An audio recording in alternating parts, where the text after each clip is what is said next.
When I became a warehouse manager, there were a lot of things I thought I knew getting into that role. Things like all the mistakes that the person before me had put in there and I had to fix or I had to deal with. It led to me not sleeping for almost 2 months because of all the pressure and all the issues, and 24/7, I'm on call trying to fix these issues.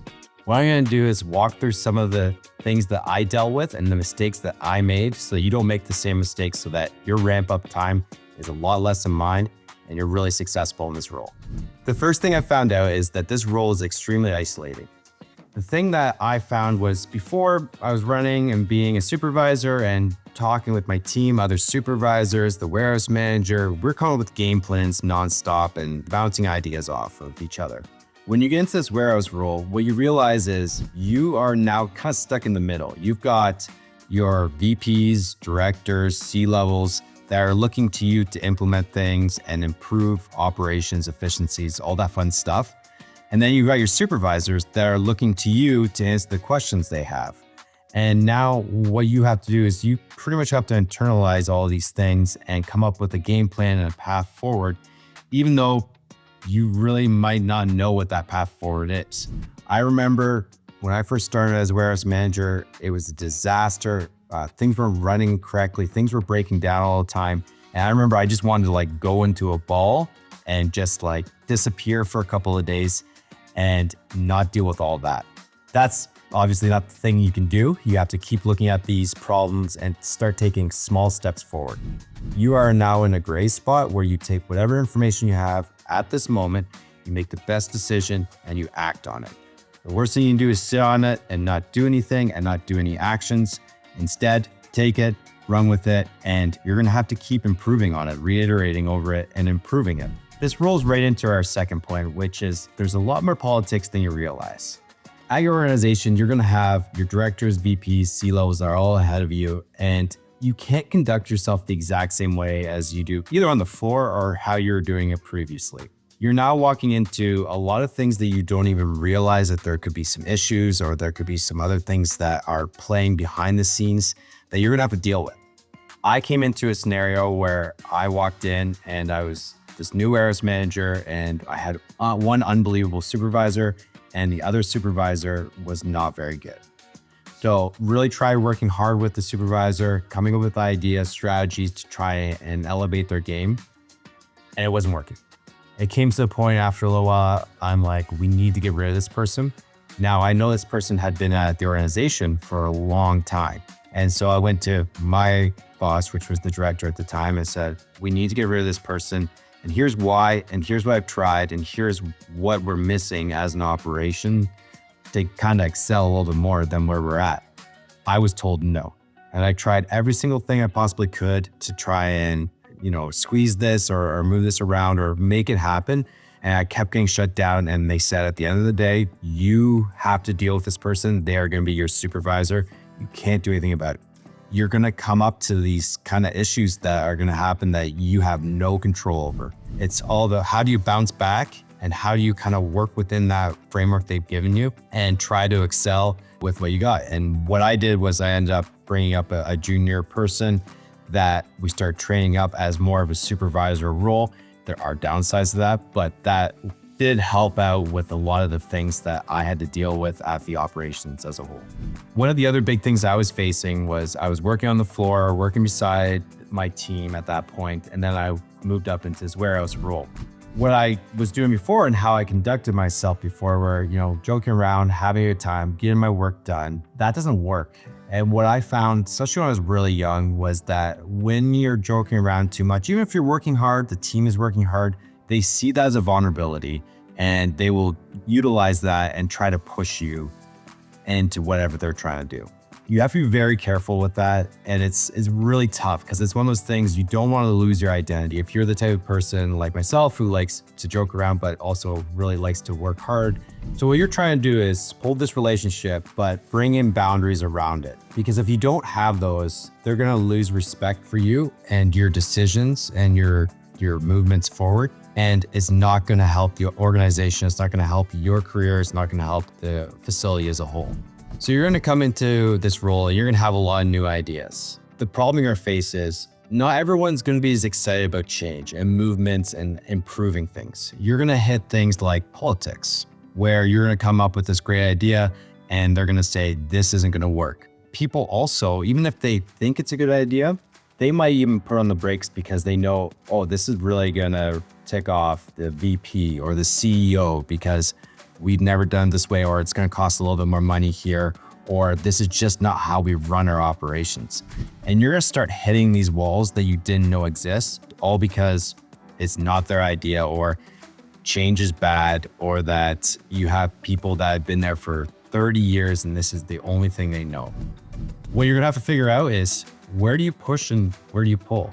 Where do we kind of go forward and say, we need to implement this. It's going to be different and it's going to help us. Whereas, oh, this isn't that big of a change and it's not going to really excel operations that much. One of the really interesting ones that I had at the beginning, this is when I was really young, was first come, first serve. So getting trucks in and out of the facility, I was told we can never do appointments.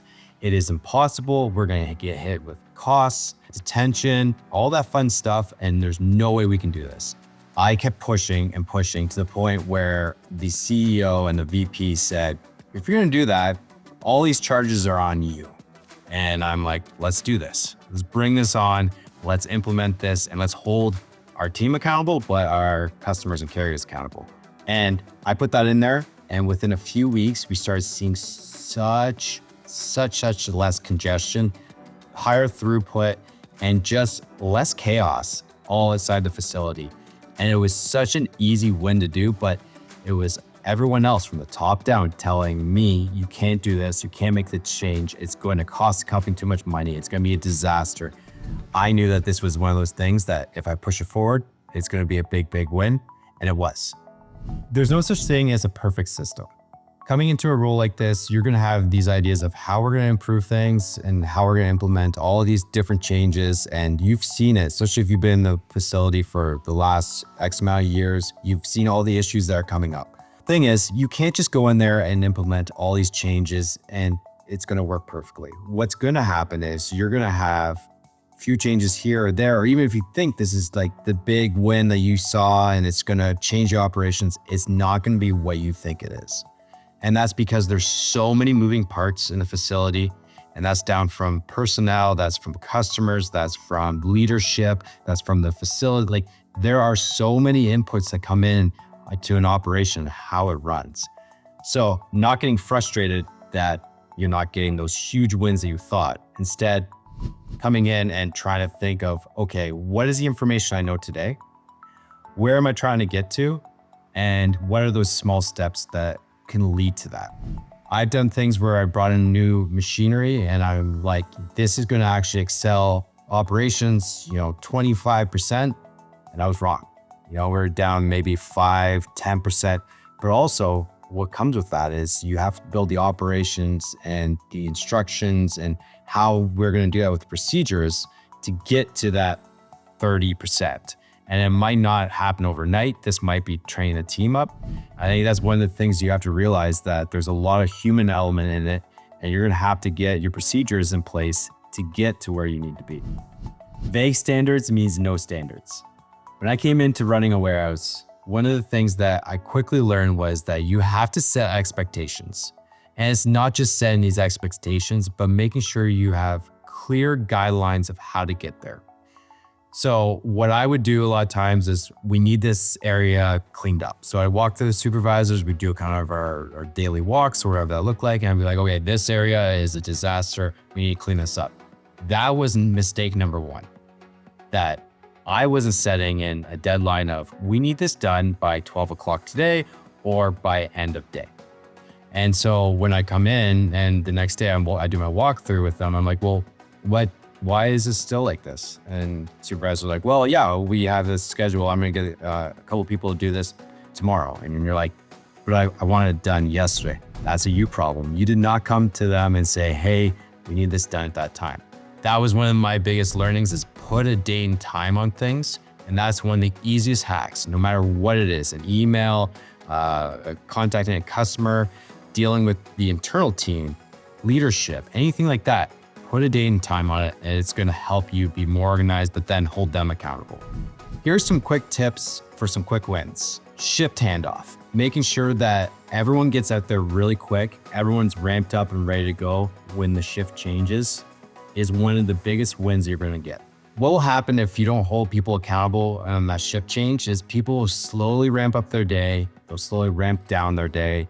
And that communication in between the two shifts as they go past won't happen. What I've seen when two shifts pass and there's not that communication is what's told on the first shift of, hey, we need to clean this up and there's been this damaged piece of equipment, make sure you're not utilizing it. That doesn't get passed on. And so the next shift comes in, they don't clean, they also don't, or they're using a machine and they break it more. Things like that easily happen.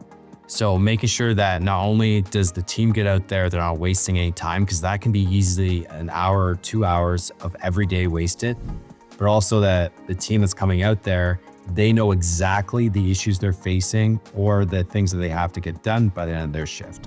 Inventory problems start at receiving. If you get a load that comes in with broken pallets, or it's not packaged the correct way, or there's just issues in general, what's gonna happen is you're gonna be putting away that load, or you're gonna put that off to the side to get QC'd or dealt with later. And that's just gonna cause congestion and issues when you start pulling it out to actually load that truck up in the future, or use that inside the facility, whatever that looks like. Also, you'll be wasting a whole bunch of space having that broken pallet there, waiting for that customer make up their mind. And that's gonna hurt your operations, because that's a little bit of space you can't use when things start getting hectic and you have no more space. So getting a good procedure in place of what do we do with damaged goods or pallets when they come in? How long can they sit there before a decision has to be made? And how long till the customer needs to get contacted? Remember, being a warehouse manager is not about having all the answers on day one. The key is progression and implementing small wins and continue to hold your team accountable. That's where you're going to start seeing that increase, and never stop trying to improve little things here and there. And that's also going to slingshot your facility forward. If you want to get in the weeds of how to optimize your facility and increase efficiencies, check out our next video on this subject.